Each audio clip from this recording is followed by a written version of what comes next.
Desmond Vance caught his reflection in the rain-streaked window of the Grand Mont Hotel.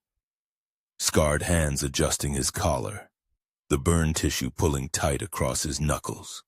The left side of his face looked like melted wax in the distorted glass. He turned away, pushed through the revolving door into warmth and light. The charity gala hummed with champagne conversation. A grand piano sat silent near the windows, waiting. Desmond approached the man with the clipboard, the one directing servers with precise hand gestures. "I'm a pianist," Desmond said. "Could I play tonight?" Reginald Ashford III looked up from his clipboard. His eyes traveled from Desmond's worn peacoat to his scarred face, lingering on the tissue that twisted down his neck. The practiced smile never wavered. "I'm afraid that won't be possible." Reginald checked his watch. Gold, expensive, the gesture deliberate.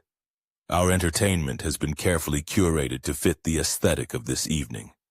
We've selected musicians who complement the Grand Mont's brand. I have references I studied at. I'm sure you're very talented." Reginald's smile tightened. "But this simply isn't the right venue. Perhaps something more intimate would suit your circumstances better." The rain felt colder when Desmond stepped back outside. He pulled his collar up, tucked the leather portfolio tighter under his arm. The sheet music inside represented 12 years of work. Everything he'd rebuilt after the IED tore through the chapel at Forward Operating Base Serpent. After the explosion that took Lance and Davis and Michaels and left Desmond's hands looking like something from a nightmare. The doctor said he'd never play again. 18 months of skin grafts and physical therapy proved them wrong. His fingers worked. The music still lived in his muscle memory, buried beneath scar tissue and survivor's guilt. Steinberg Concert Hall glowed like a cathedral 3 blocks north. Desmond arrived during intermission, audience members flooding the lobby in designer clothing. He found the director near the box office, a severe woman in black studying a program. "Ms. Volkov, I'm a pianist. I was hoping—" Petra Volkov turned and her expression shifted from professional courtesy to something harder. "Clinical assessment. You're seeking an audition? Just a chance to play, anywhere. I don't need—" "Mr.—" She waited for a name he didn't give. "Our patrons come to Steinberg Hall for a complete artistic experience. The visual component is as essential as the auditory. Your appearance would distress them. Surely you understand this isn't personal. It's about maintaining the sanctity of the performance space." Desmond's jaw tightened. "I served in Afghanistan. I was a Marine Corps pianist before. Then perhaps you should pursue recording work. Studio production would allow audiences to appreciate your talent without the visual complications." She touched his arm, a gesture meant to soften the blow. "I'm thinking of your comfort as much as theirs. Live performance can be cruel to those who stand out." The rain had turned to downpour by the time Desmond reached Blue Light Jazz Club. Water soaked through his peacoat. His portfolio dripped. This was the last venue on his list, the final door. He'd play for free. He'd play for nothing. He just needed someone to say yes. The club smelled like bourbon and cigarette smoke that had seeped into the walls over decades. A trio played on the small stage. Piano, bass, drums. The pianist had styled locks and wore vintage rings on every finger. Young, confident, everything Desmond used to be. Desmond waited until the set ended, then approached the stage. "I'm a pianist. I was wondering if I could sit in for a song. Just one." Kai Brennan looked up from the piano bench and his expression shifted from curiosity to something uglier. He nudged the bassist, gestured toward Desmond's face. "You for real right now? I have sheet music. I can play anything you— Yo, Marcus, check this out." Kai raised his voice so the whole band could hear. "We got Freddy Krueger asking to play piano." Laughter rippled through the musicians. The drummer grinned, shook his head. Desmond's hands trembled. I just need a chance. Man, I don't know what you need, but it ain't a piano bench. Kai stood, crossing his arms. This is a jazz club, not a haunted house. You're gonna scare away the customers. More laughter. Someone took a photo. Desmond's portfolio slipped from his numb fingers, landing in a puddle near the stage. Sheet music scattered, ink bleeding in the water. He knelt to gather the ruined pages. Nobody helped. Someone said something about Halloween being last month. The laughter followed him out the door. The rain came down in sheets. Desmond stood in the alley behind blue light, holding his destroyed portfolio. 12 years of work dissolving in his hands. 3 venues. 3 rejections, each one crueler than the last. A dumpster sat 20 feet away, lid open, waiting. His fingers, these scarred, rebuilt fingers that had learned to play again through years of agony, clutched the leather portfolio. Just throw it away. Admit defeat. The world had made its verdict clear. His face didn't fit their aesthetic. His scars distressed their patrons. His appearance scared their customers. Maybe they were right. Maybe some damage couldn't be overcome. Desmond looked at his hands in the streetlight. The burned tissue gleamed wet. He thought of the chapel at FOB Serpent, the upright piano someone had shipped in, the guys gathering to listen while mortars fell in the distance. Lance sitting in the front row, always the front row, saying the music made him remember there was beauty left in the world. I'm sorry, Lance, Desmond whispered to the rain. I tried. The Paramount Community Theater's side door hung open, a gaping mouth in the rain-slicked brick. Desmond stepped inside, water streaming from his peacoat. He expected security alarms, angry voices, police. Instead, he found warmth and silence. A single work light illuminated the stage. Someone was sweeping. Doors open for a reason, a voice called out, calm, unhurried, and come in out of that weather. Desmond's throat tightened. I didn't mean to intrude, I just needed shelter. The man turned, 70-something, African-American, silver hair catching the light, coveralls faded from decades of washing, a theater keyring glinted at his belt. That's what stages are for, son, shelter for all kinds of storms. He gestured to a folding chair near the wings. Name's Virgil, coffee's hot if you want some. Desmond approached slowly, waiting for the moment recognition would hit, waiting for the flinch, the careful distance, the polite dismissal. Virgil poured coffee from a battered thermos into a plastic cup, handed it over, met his eyes without hesitation. Thank you, Desmond managed. Theater's scheduled for demolition in 3 weeks. Virgil returned to his sweeping, the bristles whispering across old wood. 32 years I've kept this stage clean. Seems important to finish the job properly. The coffee burned Desmond's palms through the thin plastic. Real warmth. The first genuine warmth he'd felt all night. His hands trembled and coffee sloshed near the rim. You all right there? Long night. Desmond's voice cracked. Long year, actually. Virgil nodded, asking nothing more. He swept in long, meditative strokes. This stage saw Ella Fitzgerald in 52. Can you imagine? This little community theater, and there she was. Billie Holiday sang here in 48. Dizzy Gillespie. Lena Horne. He paused, leaning on the broom. I managed stages on Broadway for 23 years before I came here. Thought I'd seen it all. But the performances here mattered differently. No critics, no industry scouts. Just people who needed to hear music and people who needed to play it. You were a stage manager? Still am in my way, Virgil smiled. Just a different kind of managing now. Making sure the space is ready, even if nobody's coming. Desmond sipped the coffee. It was terrible and perfect. Why stay, if it's closing? Where else would I be? Virgil resumed sweeping. My wife used to say I was married to the theater before I married her. She wasn't wrong. Lost her 8 years ago. Seemed right to spend my last years here. He glanced at the ruined portfolio in Desmond's lap. You a musician? Was. Maybe. I don't know anymore. Virgil moved to the grand piano center stage, running his cloth along its dusty lid. That piano hasn't been played in 8 years. Seems wrong, a silent instrument. Like a bird that forgot how to sing. Desmond's chest constricted. I'm sure it's out of tune. Probably. Virgil lifted the fallboard, revealing yellowed keys. But silence is worse than imperfection, don't you think? I couldn't. Didn't say you should. Just making an observation.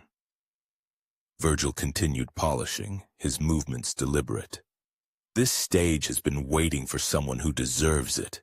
Whether that's you, I couldn't say. Only you know if you deserve to play. Desmond set down his coffee. His hands wouldn't stop shaking. People don't want to see someone like me behind a piano. People see what they expect to see, Virgil said quietly. This stage doesn't have expectations, just possibilities. The piano waited. Desmond thought of Reginald's dismissal, Petra's distress, Kai's laughter.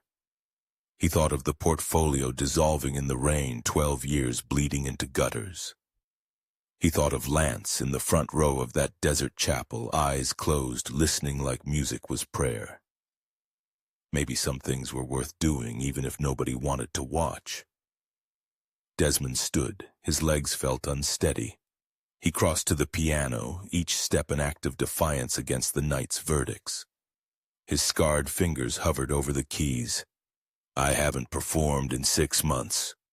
This isn't a performance, Virgil said. It's just you and the instrument. Everything else is decoration. Desmond touched middle C. The note rang clear, impossibly in tune. His other hand found E, then G. A simple chord, but it filled the empty theater like light fills a dark room. Muscle memory took over. His fingers found the opening measures of Clair de Lune, and suddenly he was somewhere beyond the rejections, beyond the scars, beyond the rain. The music poured out of him. Debussy's Moonlight translated through burned hands and rebuilt nerves, every note an argument against the night's cruelty. The theater's acoustics were magnificent. Sound swelled into the balcony, cascaded from the ceiling, embraced the empty seats. Dust motes danced in the worklight like snow. Desmond's hands moved across the keys, the scar tissue gleaming, and for the first time in 6 months he wasn't thinking about pain or rehabilitation or whether his fingers could still do this. He was just playing. In the wings, Virgil stopped sweeping. He stood perfectly still, listening.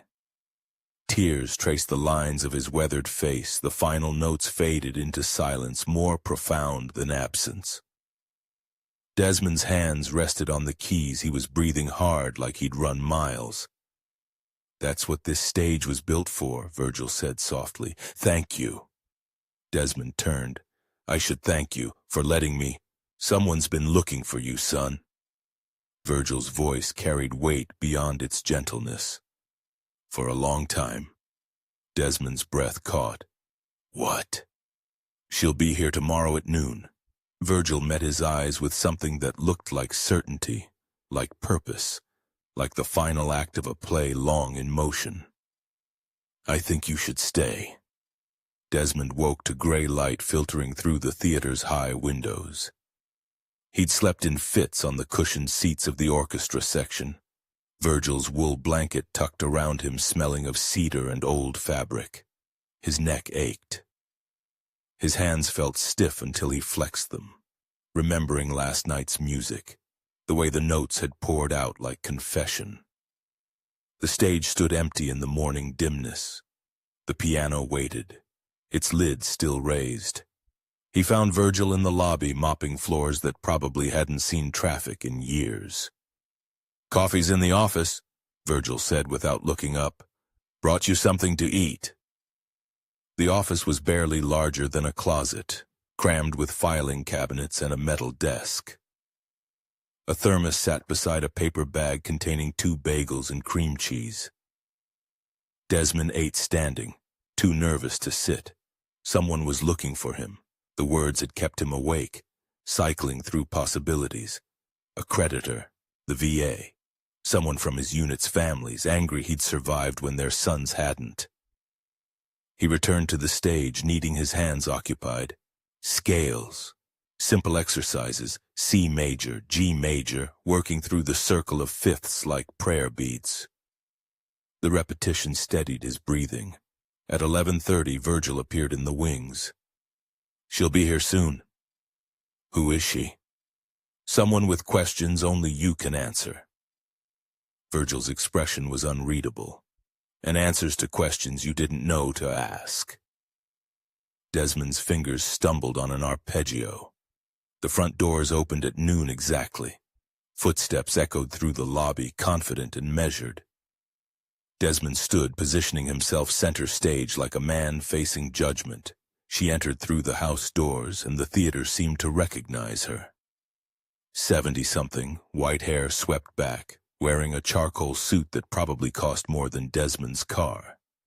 A silver-handled cane, though she moved with authority rather than frailty.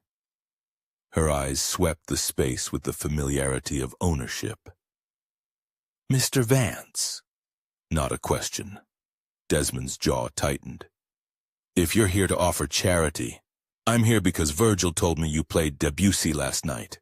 She moved down the center aisle, each step deliberate. "And because I've been searching for you for 18 months. I don't know you." "No, but you knew my grandson." She reached the front row, set her cane against a seat, and produced a photograph from her jacket pocket, extended it toward him. "Lance Hargrove, Corporal, 2nd Battalion, 1st Marines." The air left Desmond's lungs. The photograph showed a young Marine in dress uniform, 23 or 24, with sharp eyes and an easy smile. Desmond knew that face, knew the way Lance had sat in the back row of the makeshift chapel, knew how he'd requested Chopin when the mortar fire got bad, knew... "He died." Desmond's voice cracked. "The explosion. He was right there when..." His knees gave out. He sat hard on the piano bench, the photograph trembling in his scarred hands. "January 17th, Vivian said softly. 18 months ago, along with 6 others from your unit. I don't remember most of it." Desmond couldn't look away from Lance's smile. "The medics said that's normal. Traumatic brain injury, the blast. But I remember the night before.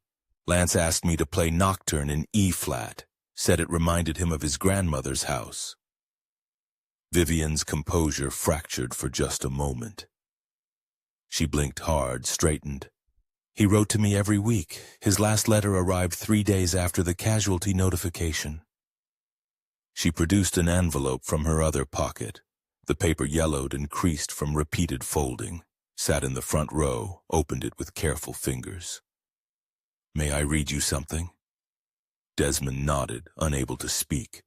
Vivian's voice steadied as she read. "There's a Marine in my unit, Staff Sergeant Desmond Vance, who plays piano in the chapel they built out of storage containers and sandbags.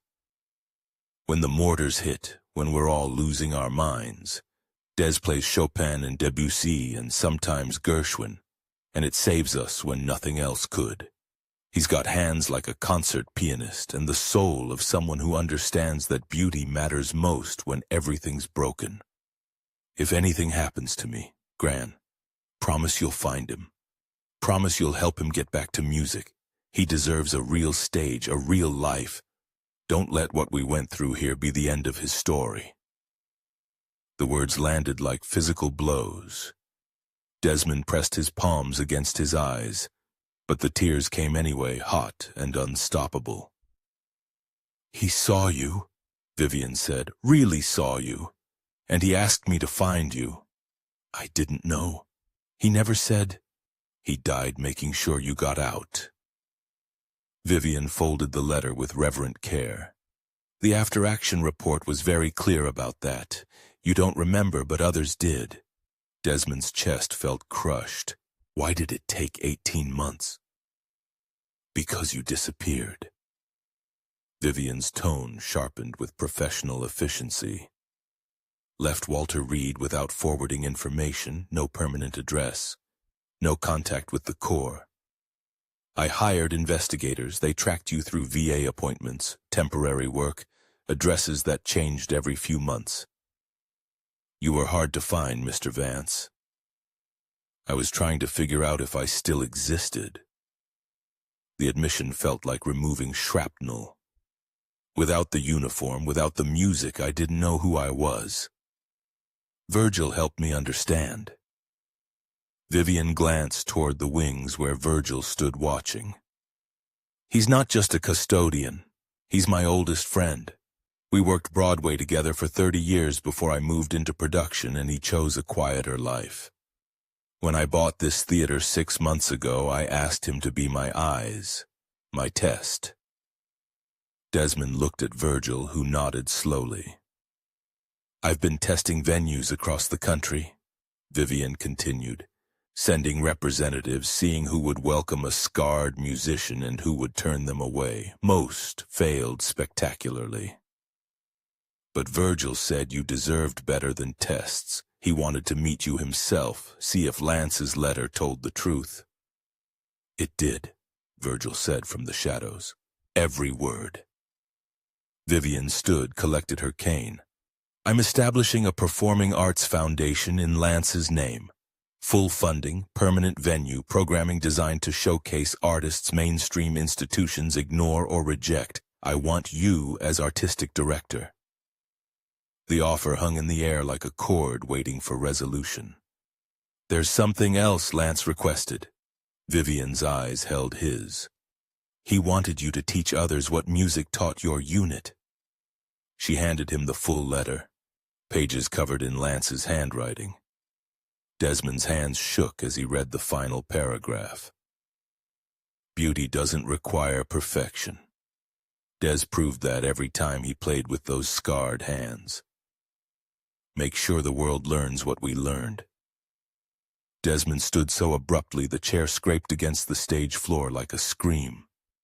The letter fell from his hands, pages scattering at Vivian's feet. No! The word came out strangled. I can't! I won't! He backed away from her, from the letter, from Lance's handwriting that made the dead feel too close. His shoulders hit the proscenium arch and he stopped, trapped between the stage and the auditorium's darkness. You don't understand, he said. I don't remember it. The chapel, the playing. Lance talks about these performances like I was Horowitz, like I saved lives with Chopin, and I don't remember any of it. Vivian remained seated, hands folded over her cane, watching him with those sharp eyes that missed nothing. The explosion took 6 months of memories, Desmond continued. His voice cracked.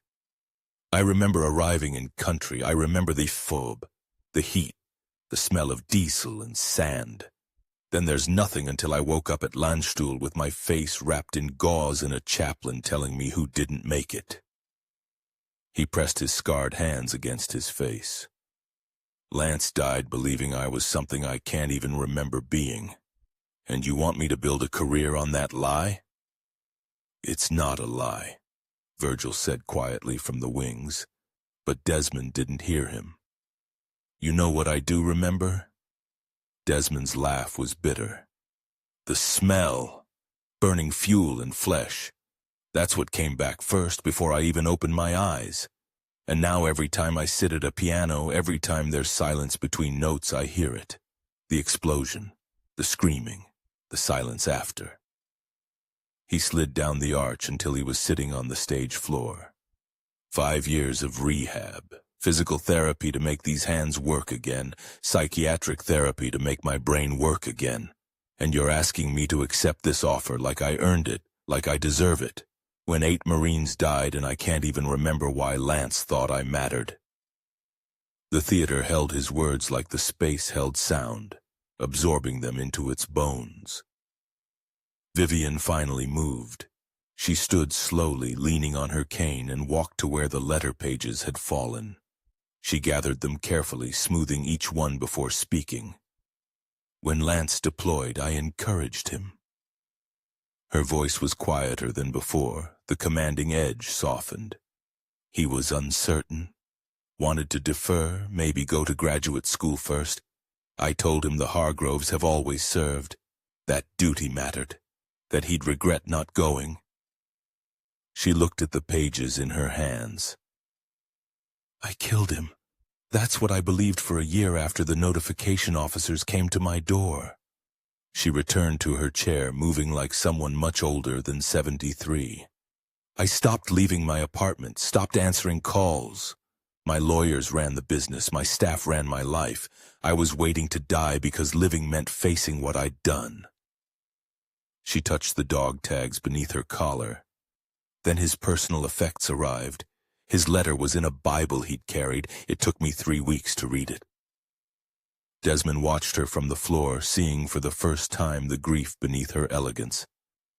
Finding you became my penance, Vivian said. I thought if I could fulfill his wish, I could forgive myself. I hired investigators, spent 18 months and more money than you can imagine tracking a man who didn't want to be found. And somewhere in those months, searching for you taught me something I hadn't understood about grief. She met his eyes directly. Lance didn't die so you could suffer, Desmond. He died hoping you'd live fully, hoping you'd share what you gave him and those other Marines, and refusing this opportunity because you feel unworthy isn't humility. It's dishonoring what he believed about you. But I don't remember being that person, Desmond said. You're being that person right now. Virgil stepped from the wings into the stage light. I've been in this theater 40 years, worked Broadway before that, watched thousands of performers on this stage and dozens more on stages across the country. You know what I heard last night when you played? Desmond shook his head. Someone who knows music is a lifeline, not entertainment. Someone who plays like drowning and like breathing at the same time. Virgil's voice carried the weight of decades watching art happen. Most musicians play for applause. You play for survival. That's what Lance heard. That's what he wanted the world to hear. The three of them sat in silence. Rain had started again outside, drumming on the theater's roof like fingers on keys. Memory isn't the only kind of truth, Vivian said. Your hands remember even if your mind doesn't. Your body carries what happened in that chapel, and Lance's letter carries what it meant to him. She stood again, placed the pages on the piano bench. I'm not asking you to accept out of obligation. I'm asking you to consider that maybe surviving means more than just staying alive. Desmond stared at the letter, at Lance's handwriting covering page after page. Can I? He started, stopped. Can I read it alone, the whole thing? Of course. Vivian collected her coat. Virgil has my number. When you're ready to talk or ready to walk away, call.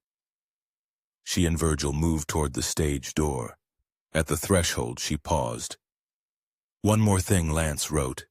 He said you played like someone who understood that beauty doesn't erase pain, it transforms it. She looked back at him. I think he was right. Then they were gone, and Desmond was alone with the letter and the piano in the rain. He gathered the pages carefully, reading them once quickly, then again slowly. Lance's voice came through the words, young and earnest and already gone. Descriptions of evening chapel services. How Desmond's playing made the war feel distant. How the other Marines would sit silent, some crying, some just breathing different. On the last page, Lance had written something circled twice. You don't know what you give people, Des. That's what makes it real. Desmond stood, walked to the piano, set the letter on the music stand where sheet music should go. He sat on the bench, positioned his scarred hands over the keys, and began to play. Not Chopin, not Debussy, nothing he'd memorized or performed. Just sound, raw and discordant, full of the explosion he heard in every silence. His fingers found notes that hurt, dissonant intervals that scraped against each other like metal and bone. From the wings, returned to watch, Virgil and Vivian stood motionless. The discordance continued, harsh and unforgiving, until gradually, almost imperceptibly, melody emerged. Not resolution, not peace, but something like hope struggling to exist alongside pain. Desmond played, and the theater listened, and the rain kept time, and somewhere in the sound was an answer he hadn't found yet, but was beginning to hear. The letter trembled in Desmond's hands. 4 pages, creased and worn, the paper yellowed at the edges. Lance's handwriting. He recognized it immediately from birthday cards and quick notes left on his bunk. Loose, confident strokes that leaned right, the way left-handed writers sometimes wrote to avoid smudging. His vision blurred. He blinked hard, forcing focus. "Grandma V, if you're reading this, I didn't make it home, but Des better have." The opening hit like shrapnel. Desmond's breath caught. He lowered himself onto the piano bench, legs suddenly unreliable. "I'm writing this at 0200, can't sleep, thinking about what matters if tomorrow goes wrong. You always said to put important things in writing, so here it is. Desmond Vance is the most important person I've met in this war, and he has no idea why." Lance's voice came through the words, young and earnest. Desmond could hear him saying it, that slight Boston accent he'd picked up from summers at Vivian's house. "Last week there was a sandstorm that lasted 3 days. Visibility 0, missions scrubbed. Everyone trapped inside, going slowly crazy. Second night, Des went to the chapel. Just a plywood room with a salvaged keyboard someone shipped over, and started playing Chopin, Nocturne in E flat major. I followed the sound." Desmond remembered. The sand hissing against the walls, the air thick and gritty even inside. His hands finding the keys in the dim light. 17 of us ended up in there, Grandma. Hardened Marines, some with 3 deployments, sitting on the floor in total silence. Rodriguez was crying. Actually crying, this guy who never showed anything. When Des finished, nobody moved for a full minute. Then we just left one by one, and that night people slept. First real sleep in weeks. Des did that. With a broken keyboard in a plywood box in the middle of hell. The letter trembled harder. Desmond's scarred fingers cramped around the pages. "Here's what you need to understand about Des. His hands are already scarred. Burns from a cooking fire that went wrong, cuts from repair work, calluses on top of calluses. Last month, Sergeant Morris told him to wear gloves when he plays. The keyboard's rough, full of splinters. Des refused. Said, I need to feel the keys. If I can't feel them, I can't make them feel anything." Desmond's throat closed. He'd forgotten saying that. Forgotten Morris's concern, forgotten his own stubbornness. The memory surfaced now, sharp and whole. "That's what makes him different, Grandma. He doesn't play despite the damage. He plays through it. Because of it. His hands hurt. I've seen him ice them after long sessions, but he won't stop, won't protect himself. He gives everything to the music, and the music gives something back to us. It transforms the pain, doesn't erase it, transforms it." The next paragraph was underlined twice. "You always taught me that art matters because it tells the truth. Des's playing tells the truth about this place. It's beautiful, and it hurts, and it keeps going anyway. That's what we need, Grandma. Not pretty lies, not escape. Just proof that broken things can still create beauty." Desmond's chest felt like it might crack open. The words were permission he hadn't known he needed. "If I don't make it home and Des does, when Des makes it home because he will, I know he will, I need you to find him. Not to give him charity, to give him what he deserves, a stage, an audience, a chance." The handwriting changed slightly on page 3, the letters more careful. The weight of the pen heavier. But here's the real ask, Grandma, the important one. Don't just help Des. Help others like him. The ones the world tries to hide. I've been thinking about this a lot. The musicians, the artists, the creators who get told they're not right for the stage, too different, too damaged, too real. Create something for them. A foundation, a theater, something that says your scars don't disqualify you. They're part of why you matter. Lance's philosophy unfolded across the page. Part manifesto, part prayer. Day played with damaged hands in a damaged place and made something perfect. Not perfect like flawless, perfect like true. That's what art should be. Proof that broken things can still create beauty. That's what the world needs to see, not performers who pretend to be undamaged, but artists who transform their damage into something that helps the rest of us survive our own. The final page was dated the night before the explosion. Desmond's hands shook so hard he nearly dropped it. Tomorrow's patrol feels different. Can't explain it. Just a weight in my chest that won't lift. So I'm finishing this now, tonight, while I still can. If something happens to me, I need you to know. I'm not afraid. I've heard Des play. I've seen what beauty looks like when it refuses to surrender to hell. If that can exist here, then something matters. Something continues. The last paragraph blurred behind tears Desmond couldn't stop. Find Des, Grandma. Make sure he teaches others what he taught us. Not technique. Courage. The courage to create despite damage, despite fear, despite a world that might not want to see you. Tell him he doesn't get to hide. Tell him Lance said so. Tell him his hands, those scarred, hurting, beautiful hands, are exactly what the world needs to see on the keys. Promise me, Grandma. Promise me you'll make sure he knows. The signature was just L with a small heart next to it. The same heart he'd drawn on every letter since childhood. Desmond folded forward, the letter pressed against his chest. The sob that came out of him was older than the explosion, older than the war. It was every moment he'd believed his scars disqualified him. Every time he'd hidden his hands. Every rejection that confirmed his worst fear. That damage made him less.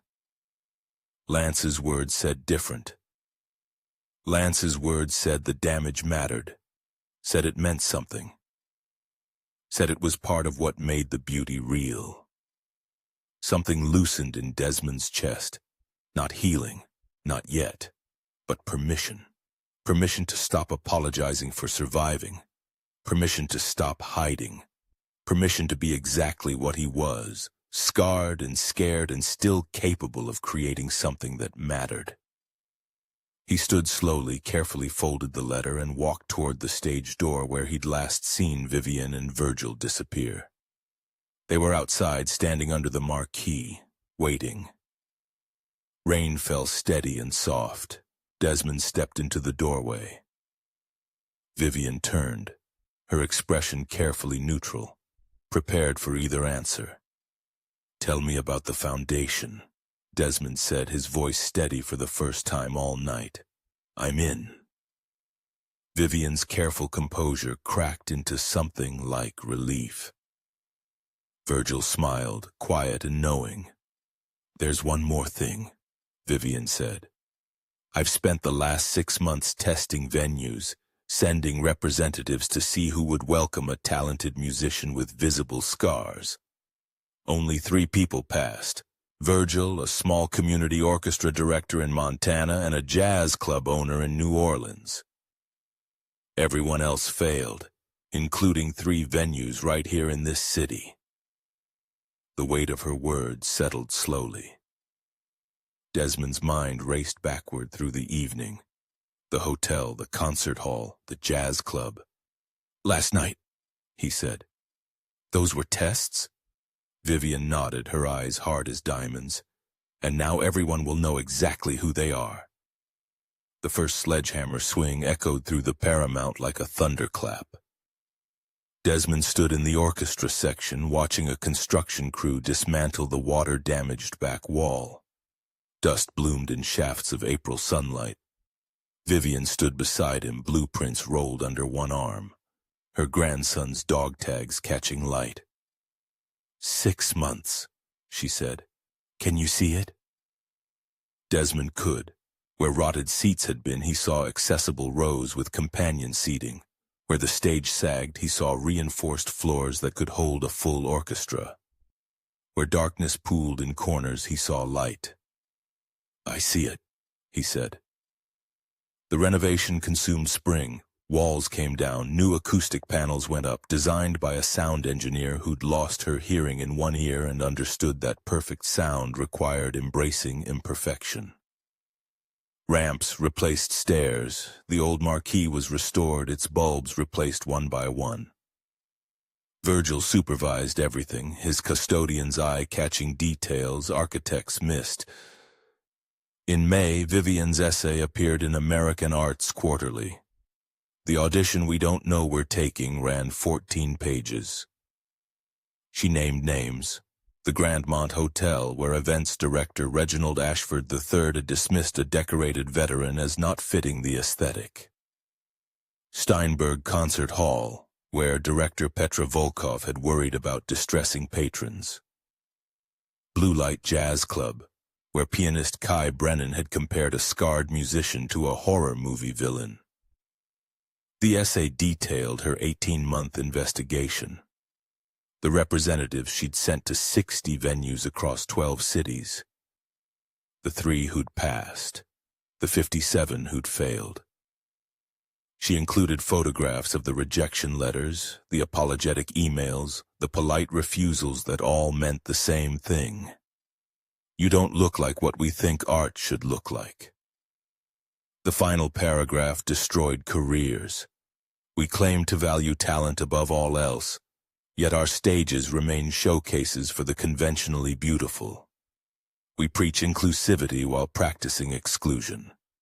These 3 venues had one chance to see past scars to artistry. They failed. Let history remember their failure. The media firestorm ignited within hours. Reginald Ashford held a press conference at the Grandmont, his practiced smile cracking under questions. We maintain the highest standards for all performers, he said, sweat beading his forehead. Any suggestion of discrimination is categorically false and deeply offensive. A reporter asked if those highest standards included rejecting a Marine Corps veteran. Reginald's silence answered everything. By June, the Grandmont had lost 3 major contracts. Corporate sponsors withdrew. The charity gala that had been scheduled for that rainy October night moved to a different venue. Reginald issued a second statement, this one apologizing for any misunderstanding and announcing new inclusivity training. Nobody believed him. Petra Volkov's fall was swifter, the classical music community, already fractured by debates about tradition versus progress, split over her. Some defended her commitment to excellence. Most condemned her prejudice. A petition demanding her resignation gathered 40,000 signatures in 3 days. She held out for 2 weeks, then announced her retirement, claiming health reasons. Her replacement's first act was commissioning a performance series titled Beauty Redefined. Kai Brennan never made a public statement. He didn't need to. The essay's description of his Freddy Krueger comment went viral. Musicians who'd once admired his talent now questioned his character. Blue Light lost its regular Friday night crowd. High-profile bookings evaporated. Kai showed up for his regular shift to find his name removed from the marquee. He sat in his car for an hour staring at that absence. While the music world burned, Desmond taught. His first workshop met in June while construction continued around them. 5 students, a cellist with vitiligo, a drummer missing her left hand, a soprano who stuttered when she spoke but sang flawlessly, a guitarist with severe acne scarring, a trumpet player named Marcus whose cerebral palsy made his movements jerky and unpredictable. Desmond was terrified. "I've never taught before," he admitted, standing before them on the half-finished stage. "Good," Marcus said, his words slow but clear. "We've never had a teacher who understood before." They worked for 3 hours. Desmond expected to teach technique. Instead, he taught courage. How to own the stage despite stares. How to let music speak louder than appearance. How to transform damage into artistry. Marcus stayed after, his trumpet case balanced on his lap. "Can I say something?" he asked. "Always. You don't teach us to play despite our differences." Marcus's eyes were bright, certain. "You teach us that our differences make us better artists. That's why this matters." Desmond felt something shift, not healing, that was still years away, but purpose, clarifying. He told Vivian that night. She was in the theater's office, surrounded by foundation paperwork. "That's it," she said. "That's the mission." By August, those words were carved above the stage entrance. "Our differences make us better artists."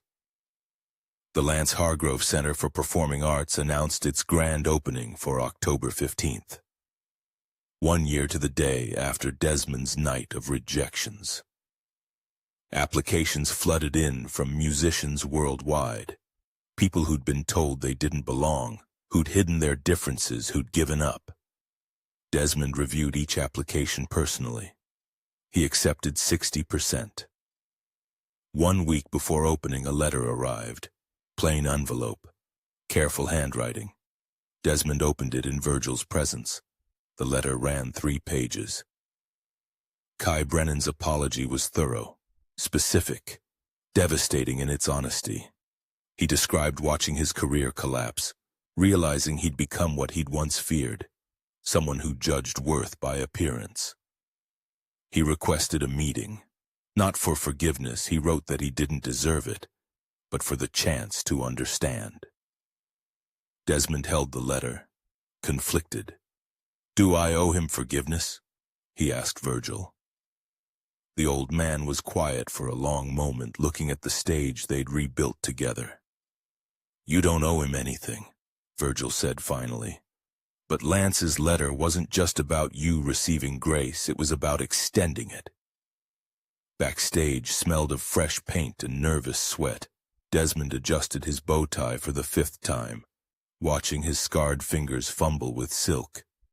Through the curtain, he heard the audience settling. 800 seats, all filled. "Your hands know what to do," Virgil said, appearing beside him with that quiet authority he'd carried since his Broadway days. "The rest is just showing up." The ensemble warmed up around them. Marcus with his trumpet, breath control exercises between his wheels. Sarah tuning her cello, her prosthetic hand steady on the bow. Dmitri running scales on violin, his facial paralysis making his smile crooked but genuine. 60 musicians who'd been told they didn't belong, about to prove otherwise. "1 year ago tonight," Desmond said, "I was ready to quit." "1 year ago tonight," Virgil corrected, "you were ready to begin." The house lights dimmed. Desmond walked onto the stage, scars visible under the spots, and the audience quieted. He sat at the grand piano, the same instrument Virgil had offered him in an empty theater, now restored and gleaming. His hands found the keys. Debussy, Clair de Lune, the piece that had broken him open. But this time the theater wasn't empty. This time every note landed in 800 hearts. In the front row, Vivian Hargrove pressed Lance's dog tags against her chest, tears streaming. Around her, strangers wept openly. Media cameras captured everything. The scarred conductor, the diverse ensemble, the transcendent sound filling a space built specifically to welcome what others excluded. The program unfolded like a declaration. Classical pieces alongside jazz standards, contemporary compositions, original works by students. Marcus's trumpet solo brought the audience to their feet, mid-performance. Sarah's cello sang with hard-won grace. When the final note faded, silence held for 3 perfect seconds. Then thunder, standing ovation, wave after wave of applause. Desmond stood, overwhelmed, and looked to the wings. Virgil stood there, adjusting lights like old times, and gave him the smallest nod. You did it. You're home. During the reception, Desmond was surrounded by well-wishers when he saw him. Kai Brennan standing near the back, hands in pockets, looking smaller than Desmond remembered. Their eyes met. Kai approached slowly, stopped 6 feet away. I don't expect you to talk to me, Kai said. I needed to see this, to understand what His voice cracked. I wrote you, I don't know if you got it. I got it. I'm not asking for forgiveness, I don't deserve. You're right, Desmond said, and Kai flinched. You don't deserve it, but that's not how this works. He paused, choosing words carefully. I can't forget what you said, but I can choose what I do with it. You can too. Kai nodded, tears on his cheeks, and left without another word. Later, Desmond took the microphone. The crowd quieted. Lance Hargrove was 24 when he died, Desmond began. He never heard me play in a real concert hall, never saw me perform for an audience like this, but he heard me play in a plywood chapel on a bass in Kandahar, on a keyboard missing 6 keys while mortars shook the walls. His voice steadied. He told his grandmother that music was our lifeline, that it kept us human when everything else tried to make us forget how. Vivian was crying again, proudly. This foundation exists because Lance believed something radical, that beauty doesn't require perfection, that our scars, our differences, our damage, these aren't obstacles to art. They're the raw material. Desmond looked across the crowd, meeting eyes. This stage doesn't ask if you're perfect, it asks if you're brave enough to create anyway. Applause rolled through the space. As it faded, a young woman approached, nervous, a violin case clutched against her chest. A port wine birthmark covered half her face. Mr. Vance, I'm Thalia Crane. I was wondering, I know you're busy, but could I audition sometime? I've been playing since I was 6, but no one will. Thalia, Desmond said gently, and she stopped. He smiled, the scarred side of his face pulling tight. You don't need to audition. You need to choose your piece. Her eyes went wide. Really? Really? When can you start? She laughed, crying, fumbling with her case. Now, I have sheet music. Then let's go. Desmond gestured toward the stage where Virgil was adjusting lights, where the piano still waited, where the Foundation's mission was carved above the entrance. Vivian watched them walk together. Thalia talking excitedly, Desmond listening with the patience of someone who remembered being exactly where she was. The party continued around them, but on that stage something else was beginning. The cycle turning, the welcome perpetuating, the infinite stage always ready for the next brave soul willing to create anyway.